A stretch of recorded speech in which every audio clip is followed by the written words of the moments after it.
G'day painters! Today we're back to the old world to paint a pretty epic model, the 30th anniversary White Dwarf model.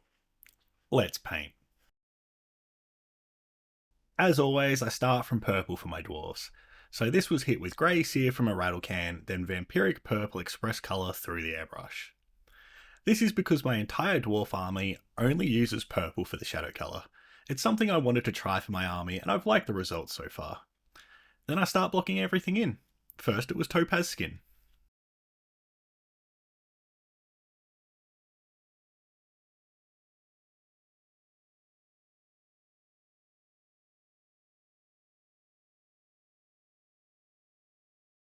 I decided to do each of the three characters individually. I felt that they are far too different to each other to batch paint them. And as you can see, I started with Gotrek. Obviously I'm looking for an orange beard for Gotrek, but I think starting from a red works best. I've only just realised as I'm writing this script, but I used pure red from both the Fanatic range and the Warpaints range while painting these models. So that may be a bit confusing if you're looking for paint colours. The beard here is the only place I use the pure red from the Fanatics range. Anywhere else I use it will be from the Warpaints range. This does matter because they're pretty different shades of red.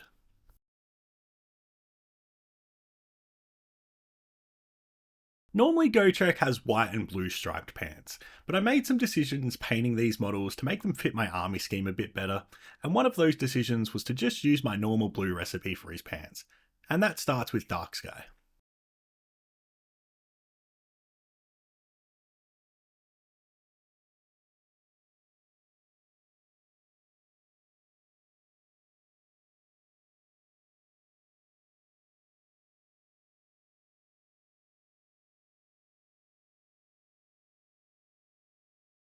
For all the leather, it was leather brown.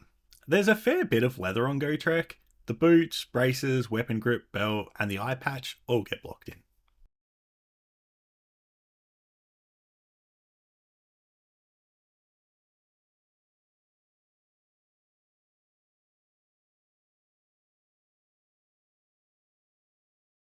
I decided to do the shading now before doing the metals, because there's a lot of metal parts hanging off the beard, and I figure it's better to do the beard fully before doing the metals to avoid having to fix up any mistakes later.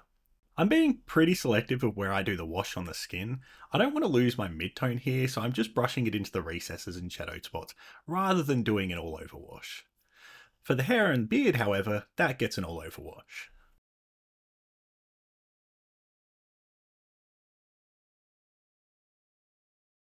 With hot orange, I started to highlight the beard and build up the orange I'm looking for. I chose not to do a dry brush here. I'm mostly using the side of my brush to pick out the raised parts and edges. I wanted to have more control because this is an epic model and I really want to give it more attention. Which unfortunately I didn't really get to do. This needed to be finished in time for an event I was playing in, and because of that it was very rushed. For such an epic model, I really wish I got to spend more time on it, but I was painting right up till the night before the event to get my army finished, so I just didn't have the time to commit to it. I do fully intend to go back and spend some more time on this in the future. It's a model that deserves the extra attention.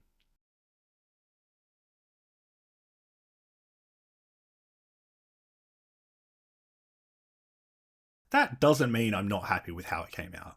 I think it looks great and I was proud to have it on the table. I just really want to take it to the higher level that I do for my normal models.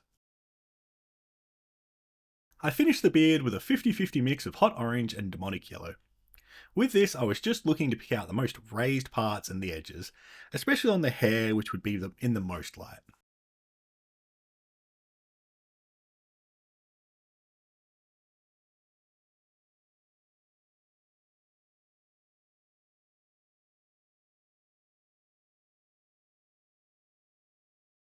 Gotrek has had a rough life. He has a few scars. I played around a bit to find a colour that would work well for them with the skin tone I'm using, and I ended up settling on a mix of Dorado Skin and Pixie Pink. This was around 2 parts Dorado Skin to 1 part Pixie Pink, but that's not exact. I mixed it back and forth till I found something I was happy with, so I can't give you the exact recipe. Next, it was time to highlight the skin. With a 50-50 mix of elven flesh and topaz skin, I started picking out the raised muscles that are facing upwards. I really like the muscles on this model, they're very clearly defined and very easy to pick out.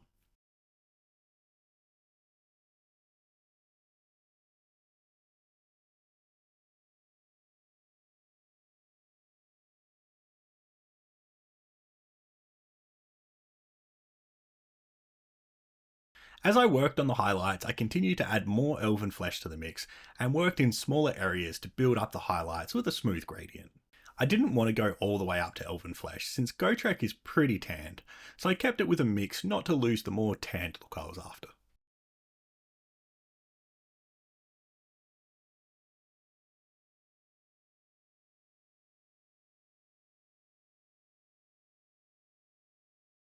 I did his eyes the same as always. I mean eye, he only has one. White, then a dot of Necromancer Cloak. Then I highlighted the blue on the pants. There isn't much blue to highlight, so it's pretty quick for step. First I used deep blue, then a final highlight of Ultramarine Blue for the very edge.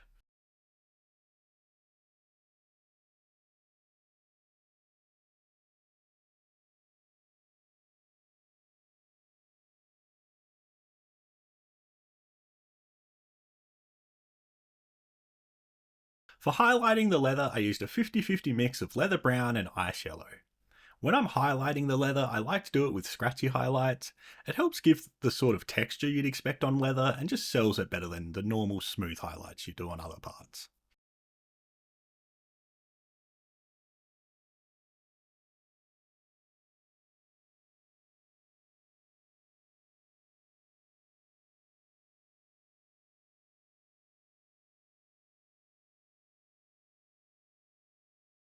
Finally, it's time to work on the metals. I start by blocking in the metals with plate mail. You want to do plate mail first as there are gold parts on top of the metal parts and it's easier to do the gold after the metal than try to work around the gold and not mess it up.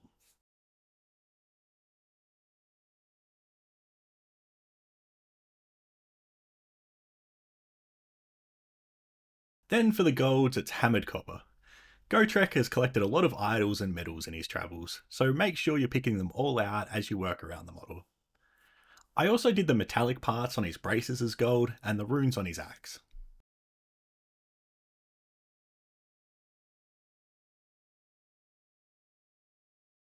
Then we're back to purple tone to build the shadows for the metal areas. Most of the gold parts get an all over wash, while the metal parts get selective spots hit just to build the shadows where I want them. I find the gold becomes a bit of a blob if you don't hit it with a full wash to help build the definition, so I almost always give it a full wash if there are any details I want to show, like on the idols and medals.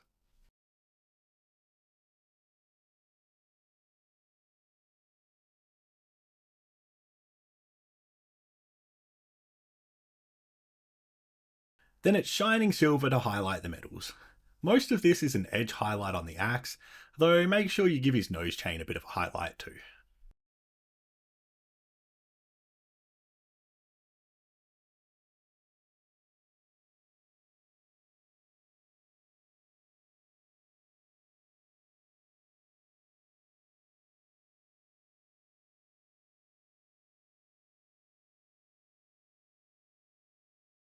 Then greedy gold for the gold highlights. While a lot of the idols and medals are facing downwards, I still give them a bit of a touch with the greedy gold because I feel like just the hammered copper with the wash is a bit dark and doesn't hit the gold tone I'm looking for.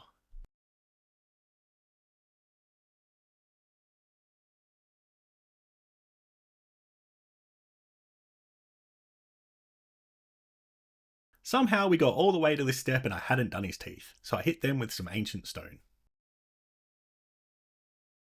Now, I know this rune on the axe is normally gold for Gotrek, but I thought it would look cooler if it was like a glowing hot rune, and since it's my model, that's what I decided to go with. So I started with pure red from the Warpaints range, and blocked it in.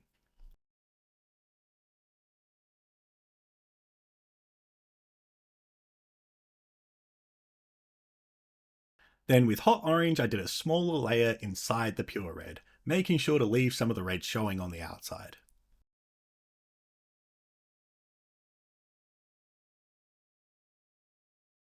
Then I did the same with Daemonic Yellow, working in an even smaller area to finish the effect.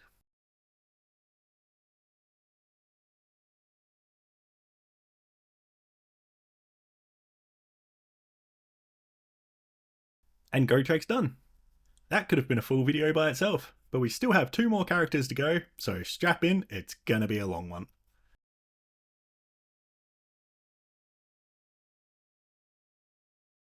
Time to work on Bugman, and I started by blocking his cloak in with Dark Sky. I decided I'd give him a blue cloak and the White Dwarf a red cloak. It's a great way to get my army colours onto the model and helps differentiate them too.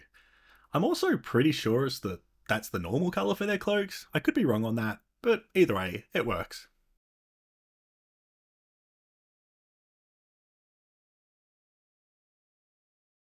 For the fur on the inside of his cloak and his beard, I use uniform grey to block both in.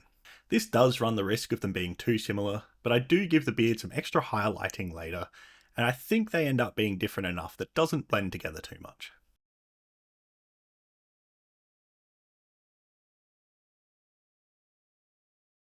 Next I went to the purple tone to wash the beard and fur. I had decided to dry brush this beard, so I wanted to do that step early to avoid making a mess, which meant hitting the shadows now.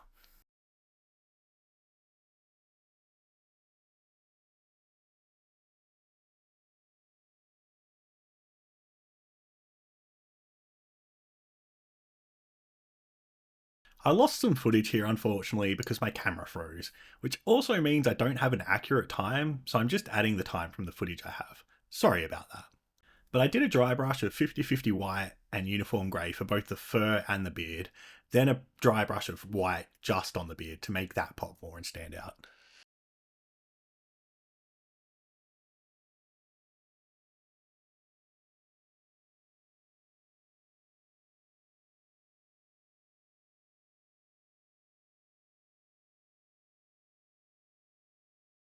Then I started on the medals, and first it was plate mail. For his armour, I was careful to stay out of the recesses to ensure the purple is still showing in the shadows. I feel like it gives a better result than coming back in with a wash later, and it doesn't actually take that much longer. Then it was just his helmet. Bugman doesn't have much metal on him really.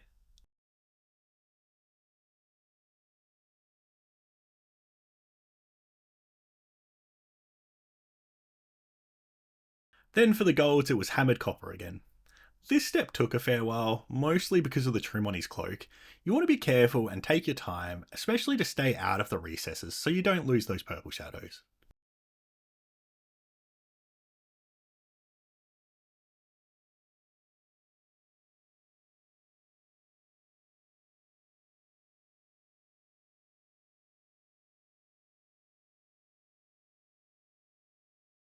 Between the dry brushing and some brush slips with the gold, I'd messed the blue up a bit, so I touched that up at this point.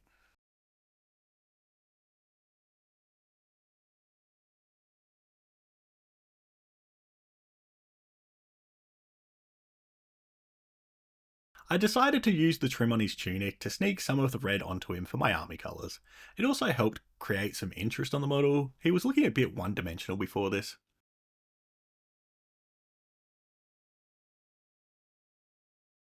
His face was blocked in with Topaz Skin. This has really become my favourite skin tone since getting the Fanatic's paint set. I should probably branch out a bit into other skin colours occasionally.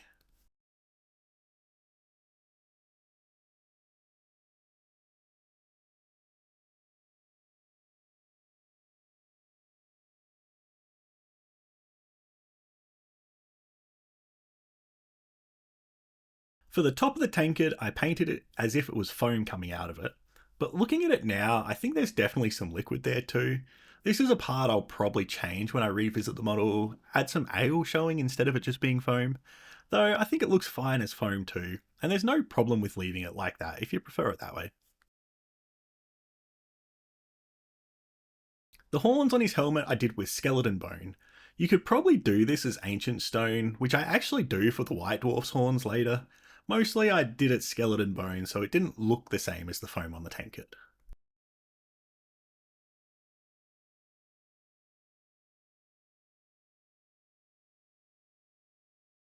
For leather, it's only really his boots. You can't see his belt and he isn't wearing gloves, so not much to do here.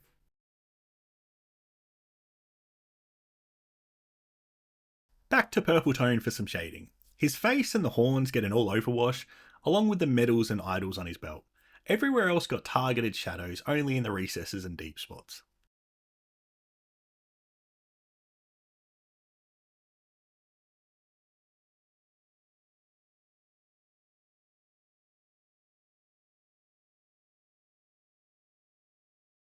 Highlighting the metal was pretty quick. I just highlighted the top of his helmet and the edge of each plate for his armour.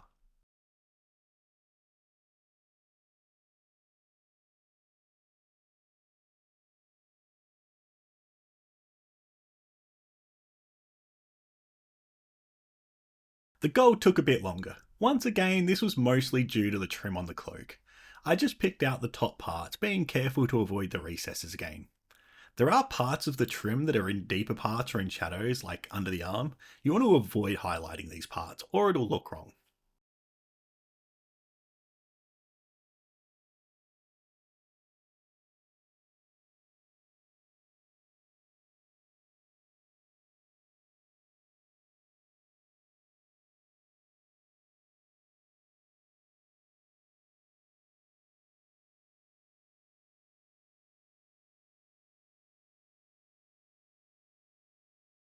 Let's be honest, you could probably get away with not highlighting the boots, but I did, so you get to see it.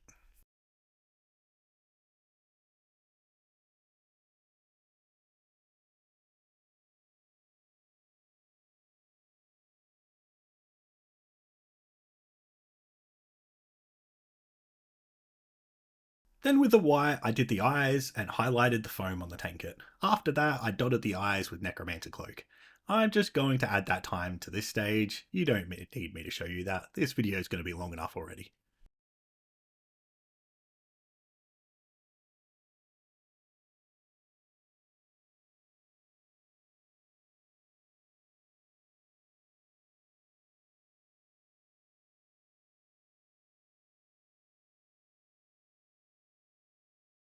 For his flesh, I did the mix with ice yellow instead of elven flesh. This is a minor difference, but it just gives a slightly different look to the skin between the characters. Though, if we're being honest, it's probably not enough to make a difference for anyone to notice.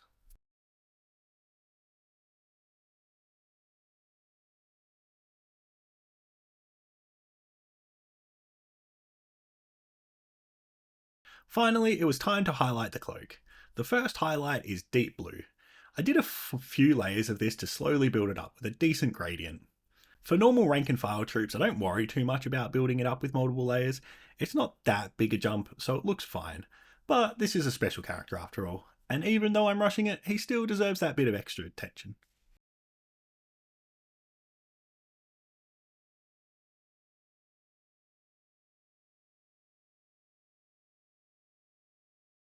Then the final highlight is Ultramarine Blue.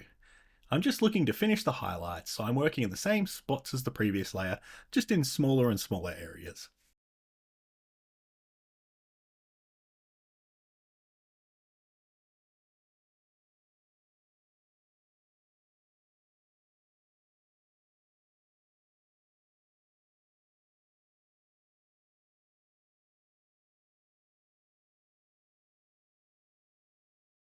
The final step for Bugman was the rivets on the bottom of his armour. I hit them and he's finished.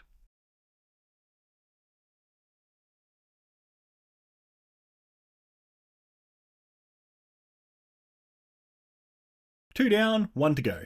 I think I need a stretchel or something. I'm gonna lose my voice. Do we really need commentary for the last guy? We probably do, right? Okay then, I'll keep talking. Onwards!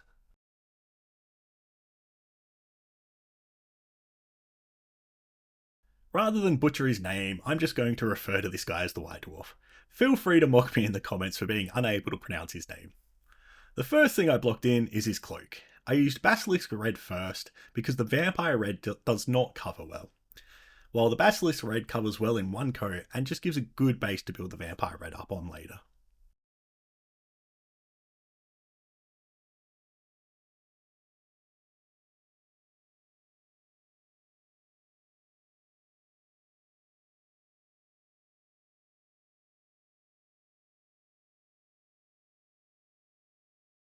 Then for his tunic and pants, it's Dark Sky. I've just realised we're around 2/3 of the way through the video now and I've not done a sub plug, so I should fix that. If you're enjoying my content, it'd be great if you subscribe. I'm a very small channel and every single sub means a lot to my channel. If you don't feel like subscribing, then why not give the video a like instead? Every like helps a lot.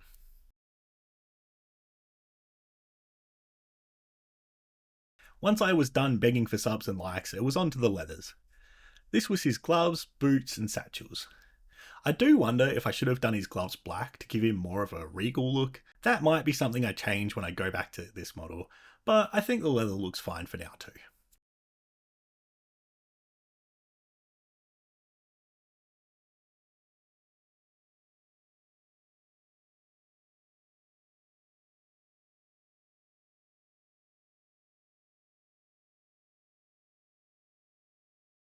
I wanted this guy and Bugman's beards to be slightly different, even though they're both white. So I started with ash grey for the base for this guy's beard, and I'll highlight it a bit more, so it'll be a bit more of a pure white beard than Bugman's is. They're minor differences, but I think it gives more character to the model, and it's worth doing.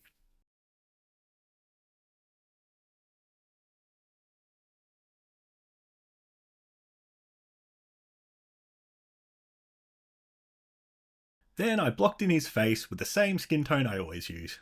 I've decided I'm buying some new skin tones when I'm at my local store this weekend. I really should use more variety.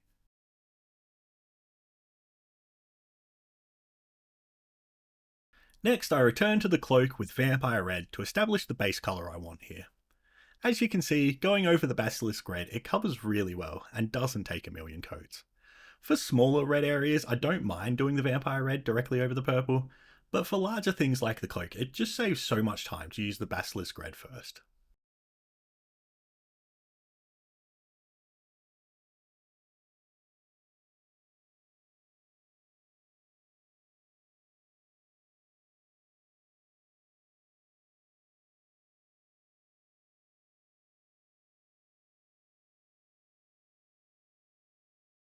Then it was time to block in the metals. There's a decent amount of metal on this guy, mostly because of the shield he's standing on, but also his weapon and helmet.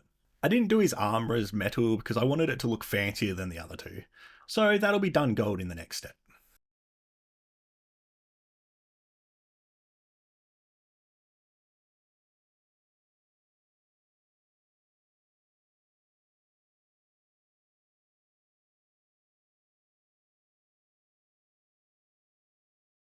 Speaking of the next step, it's hammered copper for all the gold parts. For the armor, I did the same thing as I did for Bugman, only picking out the plates and leaving the purple showing in the recesses. Then all his runes, medals, and idols got hit too. The rim on his shield and the runes and everything on his cloak all got done with gold too. This was the longest step of all three models. There's a lot of gold to get on him, so just take your time, work around the model, and make sure you don't miss anything.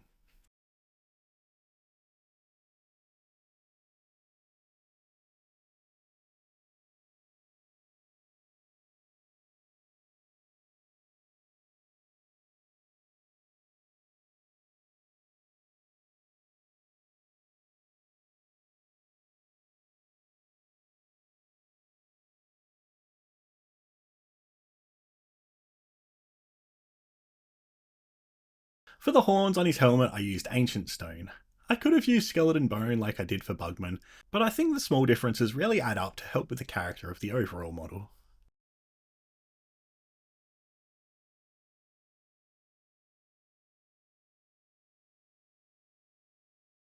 Shadows time! The beard and most of the gold areas all got a full wash, while the rest of the colours only got hit in specific spots. I have no problem using all over washes normally, but because I'm only using purple as my shadow colour, I need to be careful on a lot of the colours because it'll discolour or muddy up some of the colours. Plus, it gives me more control over where the shadows are, and that's always a good thing too.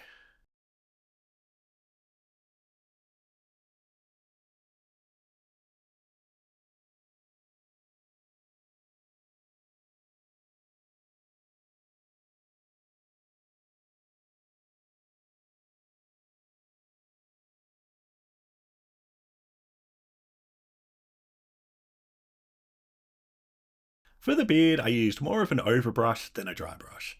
Once again, it was down to wanting more control over it, especially since I've already painted everything else.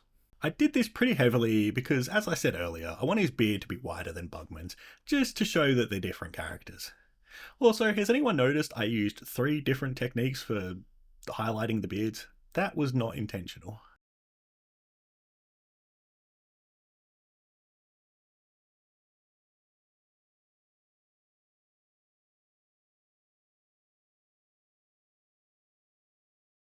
Then I did a lighter highlight with bold titanium white. I really like using this colour to finish white highlights when I really want them to be bright white, but I realise it's such a specific colour that some of you may not have it. If that's the case for you, I'd just do an extra highlight of your normal white just to help the final highlights pop that bit more.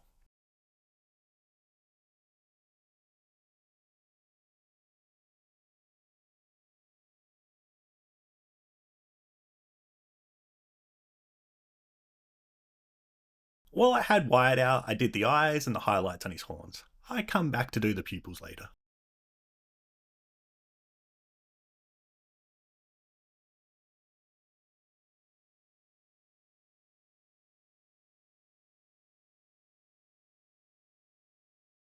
For highlighting the leathers, it was my normal mix of leather brown and ice yellow. If you don't have ice yellow, there are plenty of other colours you can use for this. I often use ancient stone or even elven flesh. They each give a slightly different finish, but it's honestly not a big enough of a difference that anyone is going to notice, especially for the small highlights we're using it for.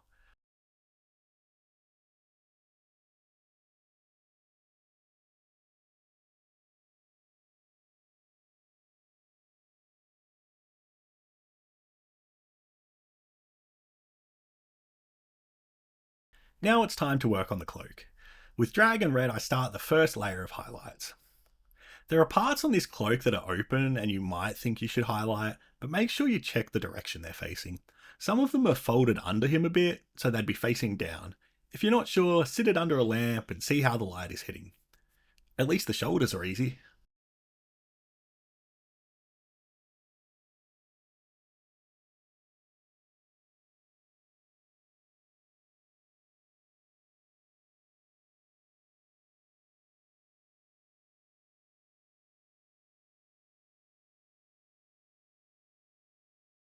Then I finish the highlights with pure red.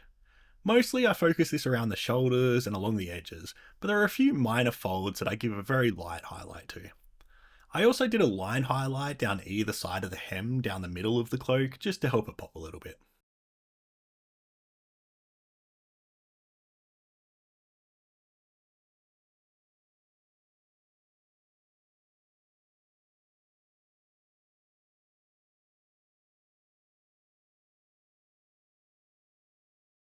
And I dot the pupils.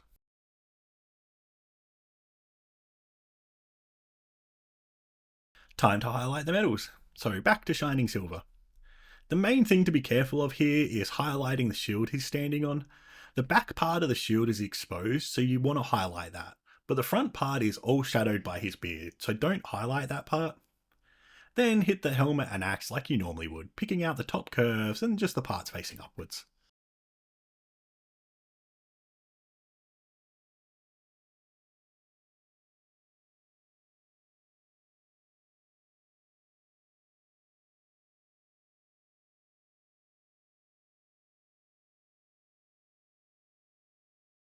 And finally, it's greedy gold to do the gold highlights and finish the model.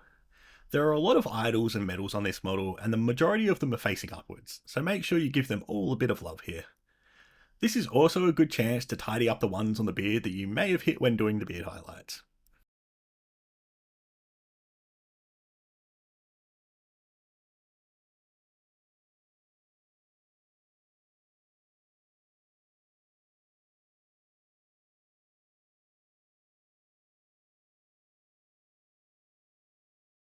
And he is finished too. Pity I hold him on a terrible angle, but we can fix that. Bam! Proper reveal. These guys were a pain to glue together, but I got them done and on their base. As much as this model was rushed, I'm pretty happy with how it came out. I'll definitely be going back to give some extra highlighting and really push it to the next level at some point. I don't know if I'll actually do a video showing that or not. If you think I should do a video on it, why not let me know in the comments. This ended up being far longer than my normal videos, and I really appreciate it if you've hung around this long. I did consider doing this as 3 separate videos, but I felt that would have been milking it a bit too much, so one long video it was. If you've watched this long, I assume you've enjoyed the video, so why not give it a like? And to see more of my content, hit the subscribe button. Thanks for watching, see you in the next video.